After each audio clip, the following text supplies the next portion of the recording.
હાય friends, good morning. Third સેમેસ્ટરમાં Indian constitution IC સબ્જેક્ટમાં આપણે અગાઉ ઘણા લેક્ચરોમાં 1 થી 7 નંબરના ટોપિક્સ જોઈ ગયા છીએ. આર્ટિકલ 19, આર્ટિકલ 21, ઇન્ડિયન કોન્સ્ટિટ્યુશનનો મિનિંગ, ફંડામેન્ટલ પ્રિન્સિપાલ, પછી હિસ્ટ્રી ઓફ કોન્સ્ટિટ્યુશન, પછી જુદા જુદા જે બંધારણના આગળ જુદા જુદા નિયમો હતા, એમ્બેડમેન્ટ 1773, 1793થી લઈને છેક 8-10 જુદા જુદા કાયદાઓ હતા, એ વિશે જોઈએ.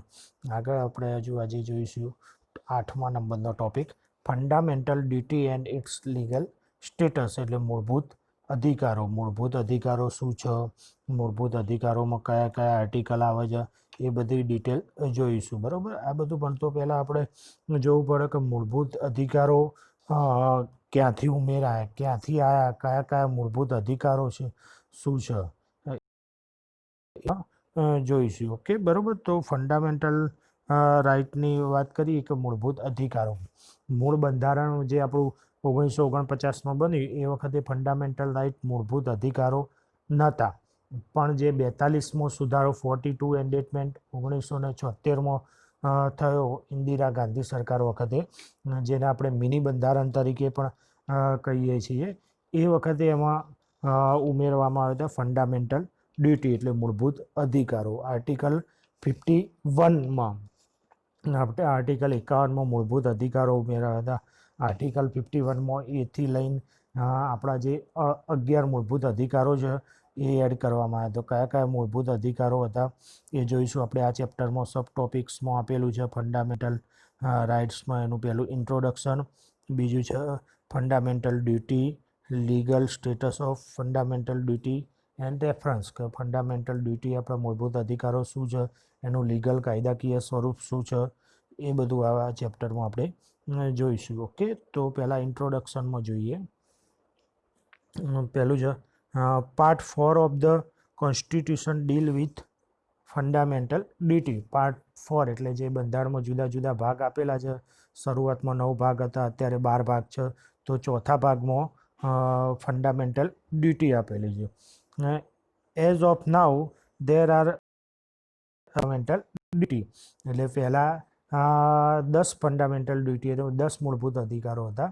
એના પછી એક 11મો એડ કરીને અત્યારે હાલ બંધારણમાં 11 મૂળભૂત અધિકારો છે. Originally we constitution of India did not contain this duty. Fundamental duty never were added by 42 and 86 Constitution of એન્ડેટમેન્ટ act, જે તમને હાલ મેં વાત કરી એ પ્રમાણે ઓરિજિનલ મૂળભૂત બંધારણમાં કોઈ ફંડામેન્ટલ ડ્યુટી હતી નહીં, પણ એ 42મો અને 86મો સુધારો દ્વારા એડ કર્યો. 42માં સુધારા દ્વારા 10 ફંડામેન્ટલ ડ્યુટી એડ કરવામાં આવી, જ્યારે 86માં સુધારો 2005માં જે એજ્યુકેશન એટલે શિક્ષણનો મૂળભૂત અધિકાર હતો એ એડ કરવામાં આવ્યો. Fundamental duty are applicable only to the citizen and not to the aliens, એટલે મૂળભૂત અધિકારો ખાલી ભારતીયને જ લાગુ પડે, કે વિદેશીઓના કોઈ મૂળભૂત અધિકારો એપ્લાય થતા નથી. India has borrow the concept of fundamental duty from the USSR, એટલે ફંડામેન્ટલ ડ્યુટીનો ખ્યાલ ઇન્ડિયાએ ક્યાંથી લીધેલો છે? સોવિયત સંઘ, યુએસએસઆરમાં, united state of Soviet Russia. બરાબર, જે આપણે શરૂઆતમાં બંધારણમાં જોયું તો દરેક સ્ત્રોતો કઈ કઈ જગ્યાએથી લીધેલા છે, તો એ પ્રમાણે આ ફંડામેન્ટલ ડ્યુટી યુએસએસઆરમાંથી લીધેલું છે. બરાબર.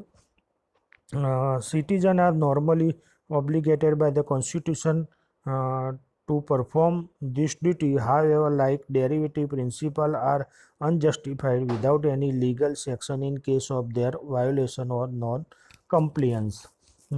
ફંડામેન્ટલ ડ્યુટીની વાત કરીએ તો એનું લીગલ સ્ટેટસ શું છે અને કાયદાકીય સ્વરૂપ શું છે, કઈ કઈ આપણને મૂળભૂત અધિકારો મળેલા છે, એ બધું ફંડામેન્ટલ ડ્યુટીમાં આવે છે. ઓકે, હવે નાવ જોઈએ આપણે ફંડામેન્ટલ ડ્યુટી આર્ટિકલ 51. તો કયા કયા આપણા ફંડામેન્ટલ ડ્યુટી એટલે આપણી મૂળભૂત ફરજો. મૂળભૂત અધિકારો અને મૂળભૂત ફરજો બંને અલગ અલગ વસ્તુ છે. બરાબર. ફંડામેન્ટલ ડ્યુટી એટલે ફરજો, મૂળભૂત ફરજો. તો આર્ટિકલ 51માં 1 to લઈને 11 જો 1થી લઈને 11 સુધી ફંડામેન્ટલ ડ્યુટી આપણને આપેલી છે. 1 by 1 આપણે ઇંગ્લિશમાં એના સમજીશું, એના પછી એનું ગુજરાતું ટ્રાન્સલેશન કરીને આપણે જોઈશું. It shall be the duty of every citizen of India. દરેક ભારતીયની આ ફરજો છે, મૂળભૂત ફરજો. પહેલું 1 two એબાઇડ by the constitution and respect its idea and constitution, the national flag and national anthem. ભારતના બંધારણનું રક્ષણ કરવું, માન આપવું, અને જે બંધારણીય સંસ્થાઓ છે, પછી રાષ્ટ્રધ્વજ અને રાષ્ટ્રગીતનું સન્માન કરવું અથવા એનો આદર જાળવવો. આ જે પહેલું ડ્યુટી છે એનું ગુજરાતી ભાષાંતર શું થશે કે આપણો જે બંધારણ છે એનું સન્માન કરવું, બંધારણીય સંસ્થાઓનું સન્માન કરવું, રાષ્ટ્રધ્વજ અને રાષ્ટ્રગીતનું સન્માન કરવું એ આપણી પહેલી મૂળભૂત ફરજ છે. દરેક ઇન્ડિયન નાગરિકની આ મૂળભૂત ફરજો છે. 11 ફરજોમાંની એક ફરજ છે કે બંધારણનું રક્ષણ કરવું, સંવૈધાનિક સંસ્થાઓ, એના આઈડિયા, વિચારો એનું રક્ષણ કરવું, રાષ્ટ્રધ્વજ અને રાષ્ટ્રગીતનું રક્ષણ કરવું. જો તમે આ ફરજો, મૂળભૂત ફરજોનું પાલન નથી કરતા તો બંધારણીય રીતે અને કાયદેકીય રીતે એના સામું પ્રોવિઝન્સ મૂકેલું છે કે આમાંની કોઈ ફરજ કોઈ નાગરિક ભૂલી જાય તો એના સામું કાયદેસરનો કેસ થઈ શકે અને એક્શન લઈ શકાય. ઓકે, તો પહેલો ફંડામેન્ટલ રાઇટ આ તમારે બધું યાદ જ રાખવાનું. દરેક ફંડામેન્ટલ રાઇટમાંથી MCQ બની શકે છે, અથવા આમાં ઉપર આપણે ઇન્ટ્રોડક્શન જોયું તો એમાંથી MCQ કેવો બની શકે કે ફંડામેન્ટલ ડ્યુટી કયા સુધારામાંથી લેવામાં આવી છે. 42મો સુધારો, 80મો સુધારો, પછી કયા દેશમાંથી એનો કન્સેપ્ટ લેવામાં આવ્યો છે.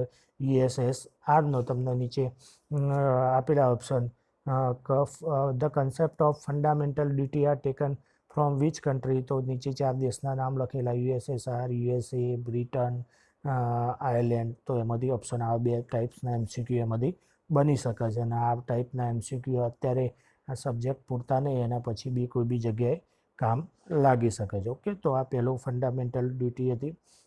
સેકન્ડ ફંડામેન્ટલ ડ્યુટી છે, જોઈએ આપણે. To cherish and follow the noble idea with inspired our national struggle and freedom. જે આપણા રાષ્ટ્રની આઝાદી માટે જે સ્વતંત્ર સંગ્રામ કરેલો છે, તો એ જે સ્વતંત્ર સેનાનીઓ હતા એમના આઈડિયા અને એમની પ્રેરણાનું સન્માન કરવું, કે એમના જે જુદા જુદા ગાંધીજી, ભગતસિંહ, મોટા મોટા શાહીદ વીરો હતા, એમના વિચારોનું સન્માન કરવું અને આદર જાળવવું આપણી ફંડામેન્ટલ ડ્યુટી સેકન્ડ થશે. ઓકે, થર્ડ ફંડામેન્ટલ ડ્યુટી જોઈએ. To uphold and protect the sovereignty, unity, integrity of India. સમાનતા, બંધુત્વ અને એનું સન્માન કરવું, કે દરેક ભારતીય ઇક્વાલિટી એટલે સમાનતા, પછી સોવિયરિટી અને ઇરેગ્યુલિટી એટલે કે બંધુત્વ, આ 3 ભાવનાઓ રાખવી. એ જે આઈડિયામાંથી લેવામાં આવે છે ફ્રાન્સમાંથી. ઓકે, ચોથો ફંડામેન્ટલ ડ્યુટી જોઈએ.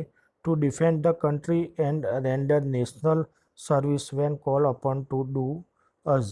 કે જ્યારે દેશના જરૂર હોય ત્યારે એટલે તમારે દેશભક્તિની ભાવના અથવા એને સમર્પિત રહેવા માટે તૈયાર રહેવું. ઓકે, 5મા નંબરની ફંડામેન્ટલ ડ્યુટી જોઈએ. Two promote હાર્મોની and the spirit of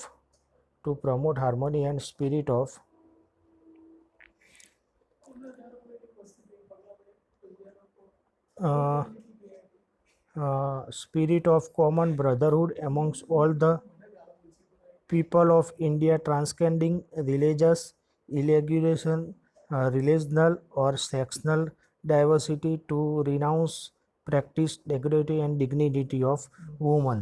સ્ત્રીઓનું સન્માન કરવું, સમાનતા અને બંધુત્વનો ભાવ જાળવવો. બરાબર, આ 5 ફંડામેન્ટલ ડ્યુટી થશે. છઠ્ઠી આપણી ફંડામેન્ટલ જોઈએ. To value and preserve rich heritage of our composite culture. જે આપણો જે સાંસ્કૃતિક અને ઐતિહાસિક વારસો છે એનું સન્માન કરવું. તો આ છઠ્ઠી આપણી ફંડામેન્ટલ ડ્યુટી છે. ઓકે, તો ટોટલ આપણે અત્યાર સુધી 6 ફંડામેન્ટલ ડ્યુટી જોઈ. પહેલી ફંડામેન્ટલ ડ્યુટી હતી to able the constitution and respect the idea of institution the national flag and anthem, કે બંધારણીય સંસ્થાઓ, રાષ્ટ્રધ્વજ અને રાષ્ટ્રગીતનું સન્માન કરવું. સેકન્ડ છે to clear is the noble idea, સ્વતંત્ર અને સ્વતંત્ર સેનાનીઓનો સન્માન રાખવું. પછી ત્રીજું સમાનતા બંધુત્વ, જે આપણે ફ્રાન્સમાંથી લીધેલું છે એ કરો ફંડામેન્ટલ ડ્યુટી. ચોથો ફંડામેન્ટલ છે કે રાષ્ટ્રને જ્યારે જરૂર છે ત્યારે આપણે એની દેશને સમર્પિત થવાની ભાવના રાખવી. પાંચમી સ્ત્રીઓનું સન્માન કરવું. અને છઠ્ઠો હતો કે જે ઐતિહાસિક અને સાંસ્કૃતિક વારસો છે એનું સન્માન કરવું. ઓકે, 7 છે to protect and improve the natural environment including forest like lakes, river and wildlife to have compensation of living creature, એટલે કે જંગલોનું રક્ષણ જે આપણી સંપત્તિ છે દેશની, જંગલો, તળાવો, નદીઓ ને એ બધાનું રક્ષણ કરવું અને જીવજંતુઓ જે છે નેચરલ રિસોર્સિસનું રક્ષણ કરવું. બરાબર, એ 7મી ફંડામેન્ટલ ડ્યુટી છે. 8મું to develop the scientific temper, humanism and spirit of inquiry and reform, કે વૈજ્ઞાનિક સાયન્ટિફિક ટેમ્પર એટલે વૈજ્ઞાનિક વિચાર શરૂ કરવું, માનવતા અને સ્પિરિટ ઓફ રિફોર્મ, એટલે આ આપણી 7મી ફંડામેન્ટલ ડ્યુટી થશે. 8મું to safeguard public property and abjure violence, એટલે કે સંપત્તિ, દેશની પબ્લિક પ્રોપર્ટીનું રક્ષણ કરવું અને અહિંસાથી દૂર રહેવું. આ 9મી ફંડામેન્ટલ ડ્યુટી થશે. 10મી જોઈએ two strive toward the excellence in all sphere of individual and collective activity so the national constantly rise to higher level of endure and achievement, એટલે કે to strive collection excellence in all sphere, એટલે દરેક જગ્યાએ આપણે એક્સિલન્ટિટી બતાવી. National constitution, બંધારણ પ્રગતિના માર્ગે, દેશના પ્રગતિના માર્ગે આગળ વધવા માટેના પ્રયત્નો કરવો. ઓકે, આ જે 42માં સુધારામાં આટલી ફંડામેન્ટલ 10 ડ્યુટી હતી, જ્યારે 86માં બંધારણીય સુધારામાં 11મી એડ કરી. To provide opportunity for education by parent the guardian to his child or ward between the age of 16 to 40, 6 થી 14 વર્ષના બાળકોને મફત અને ફરજિયાત શિક્ષણ આપવું. આ આપણું 11મો ફંડામેન્ટલ ડ્યુટી છે. ઓકે, 6 થી 14 વર્ષના બાળકોને મફત અને ફરજિયાત શિક્ષણ આપવાનું સરકારનું, રાજ્ય સરકારનું મૂળ ફંડામેન્ટલ ડ્યુટી છે. ઓકે, તો 11 ફંડામેન્ટલ ડ્યુટી થઈ, એમાંથી કોઈ બી MCQ થઈ શકે છે. 1 by 1 જોઈએ તો આપણે પહેલું જોઈએ કે બંધારણનું સન્માન કરવું, રાષ્ટ્રગીત, રાષ્ટ્રધ્વજનું સન્માન કરવું. પછી બીજું જોઈએ કે આપણા જે આદર્શ હતા સ્વતંત્ર છે ને એમના આદર્શોનું પાલન કરવું. પછી સમાનતા, બંધુત્વ અને એ ધ્યેય યાદ રાખવો. પછી રાષ્ટ્રને ગમે ત્યારે જરૂર હોય ત્યારે એની સેવા માટે તત્પર રહેવું. પછી ઐતિહાસિક વારસાનું સન્માન કરવું. પછી ફોરેસ્ટ, જે આપણી સંપત્તિ છે, કુદરતી સંપત્તિ, એનું રક્ષણ કરવું. પછી સ્ત્રીઓનું સન્માન આપવું. બરાબર, ઓકે, તો આ બધી ફંડામેન્ટલ ડ્યુટીઓ હતી. હવે નેક્સ્ટ લેક્ચરમાં આપણે એનું લીગલ સ્ટેટસ ને એ બધું જોઈશું. ઓકે, મટીરિયલ તમારું અપલોડ કરેલું જ છે.